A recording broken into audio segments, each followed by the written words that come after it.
Assalomu alaykum hurmatli saboqdoshlar. Tayba darsxonamizga xush keldinglar. Biz bugun fiqh darsimizning 18-darsini o'qiymiz. Biz ilgirki soatlik darsimizda namozning buzg'uch omillari va namozning makruh hollari bilan tanishib chiqdik. Shundaqla biz uni qilsa sahva qilsa bo'ladi, buni qilsa sahva qilsa bo'lmaydi degan gaplarni qildik. Unda bo'lsa biz bugungi darsimizda ana shu sahvaga to'xtalamiz. Ya'ni qandoq vaqtda sahva qiladi, qandoq vaqtda sahva qilmaydi bu haqda to'xtalamiz. Unda bo'lsa biz darsimizni boshlaylik. Bismillahirrohmanirrohim. Sujudus sahvi. Savallik sajdalari. Oldi bilan sujudu sahvi qilishning hukmi nima? Buning hukmi vojib. Vojibning nima ekanligini bilamiz-ku. Ya'ni qilmasa nima bo'ladi? Ya'thamul musalli bi tarkihi. Namoz o'qiydi, uni qilmasa gunohkor bo'ladi. Namozi bekor bo'lmaydi. Namozi fazilat jihatda kam bo'lib qoladi, lekin ado topadi. Endi sujudu sahvini qanday vaqtda qilamiz, nima yuz berganda qilamiz? Uning sabablari birinchisi iza zada fi salatihi fi'lan aw qawlan min jinsiha laysa minha sahvan. Agar namozida o namozdan bo'lmagan, ammo namozning jinsi ya'ni ruku yoki sajda ishqib namozning jinsiga tabi, ammo lekin u namozning turidan emas, ya'ni namozdan emas. Mundaq so'z yoki ish harakatni ziyoda qilib qolsa, sahva qiladi. Masalan,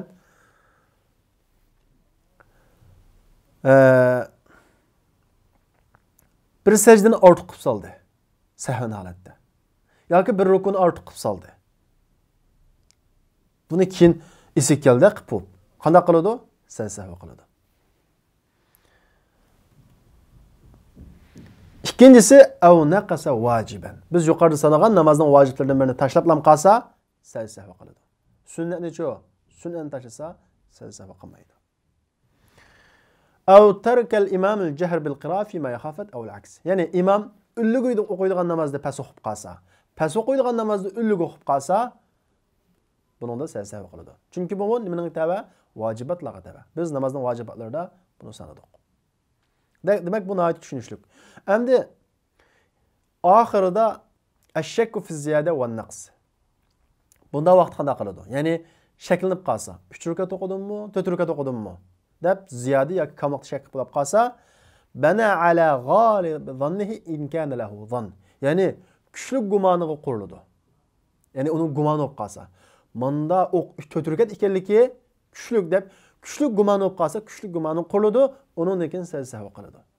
Agar uning gumoni bo'lmasa, ya'ni kuchli gumoniga asoslanmasa, ya'ni uning kuchli gumoni yo'q. Shak bor, tangda tang. Fa illam yakul lahu dhann, ya'ni uning uchun kuchli gumon bo'lmasa, yaqin jazmiyatga quriladi. Qaysi jazmiyat? Masalan, 3 rakat o'qidimmi, 4 rakat o'qidimmi deb shaklab qolgan bo'lsa, 3 rakat o'qiganligi jazmiyat. 4 rakat o'qiganligi shak bo'ladi. Çünkü 3 rakat olsa şak yok. Ziyadesi şak. 4 rakat o'qib, undan keyin sahva qiladi. Bu 4-inchisi mu? Sahva qilgan sabablarning birisi.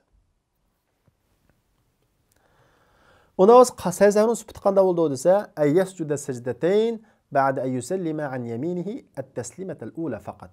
O'ng tarafiga tunji salomni bergandan keyin 2 sajda qiladi.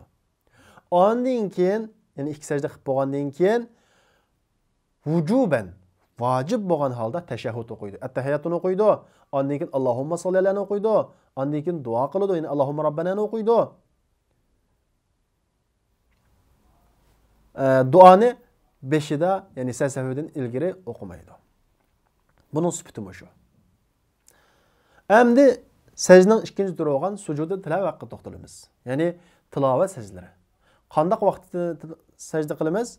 Qur'onning ichidagi ma'lum belgilangan sajda oyatlari bor. Shuni o'qigan vaqtimizda, anglagan vaqtimizda sajda qilamiz. Buningki hukmi nima degan vaqtda vojib. Ya'ni sajda oyatini o'qib qolsak, sajda qilishimiz vojib. Darhol sajda qilishimiz kerakmi? Yoki keyin sajda qilsak ham bo'lamdi? Ala tarahi xorij as-salat. Namozning sirtida o'qib qolsak, kechikib sajda qilsak ham bo'ladi. Ya'ni kechik turishga bo'ladi. Masalan, namozning sirtida birisi Qur'on o'qidi, sajda oyatini angladik. Yoki o'zimiz o'qidik, kechik tursak bo'ladi. Ammo namozning ichida-chi, namozning ichida o'qib qolgan bo'lsak, darhol shu vaqt qanday qilamiz? Sajda qilamiz.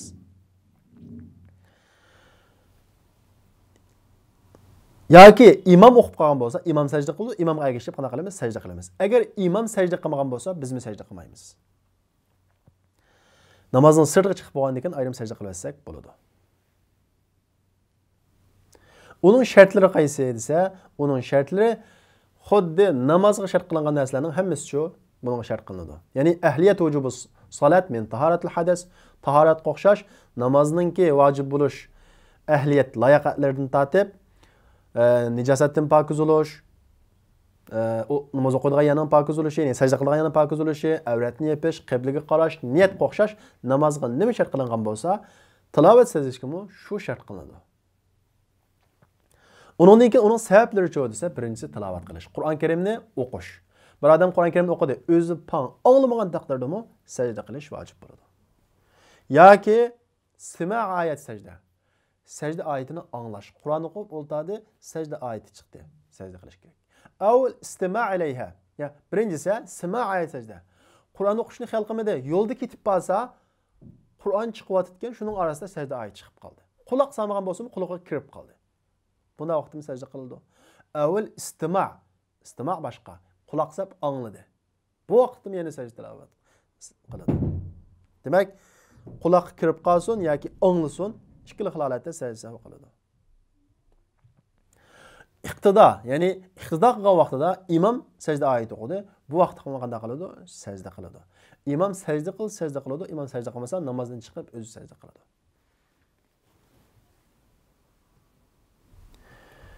Endi biz sajdalar haqida to'xtalib bo'ldik. Namozning shartlari bilan tanishib bo'ldik, farzlar bilan tanishib bo'ldik, vojibatlar bilan, sunnatlar bilan, makruhatlar bilan, mubtilatlar bilan tanishib bo'ldik. Demak, namozga aloqador masalamiz xili bir yerga berib qoldi. Endi namoz qancha xil namoz bor? Bu haqda to'xtalamiz. Namozning turlari. Birinchisi farz namoz. U qaysi? 5 vaqt namoz va juma. İkincisi farz kifoya namoz var. Ya'ni bir bo'lik odamlar o'qisa, boshqalardan saqit bo'ladigan. U qaysi? Jinoz namozi, ya'ni mayit namozi. Üçüncüsü nafil namozlar. Nafil namozlarning ichiga sunnatlar muakkada bo'lsin yoki mustahablar hammasi kirib ketadi. Masalan, muakkadaning misoli ravotib sunnatlar, ya'ni peshimning 6 rakat sunnati, bomdonning 2 rakat sunnati. Mustahab namozlar var. Zuha namoziga o'xshash. Ondan başqa vacib namazlar var. Mesela vitr namazı vacib. Ondan başqa heyt namazı mı vacib? Demek namazının şu 4 xil turi var. Endi biz tövende şu namazlarınki türleriyle tanışıp çıkımız.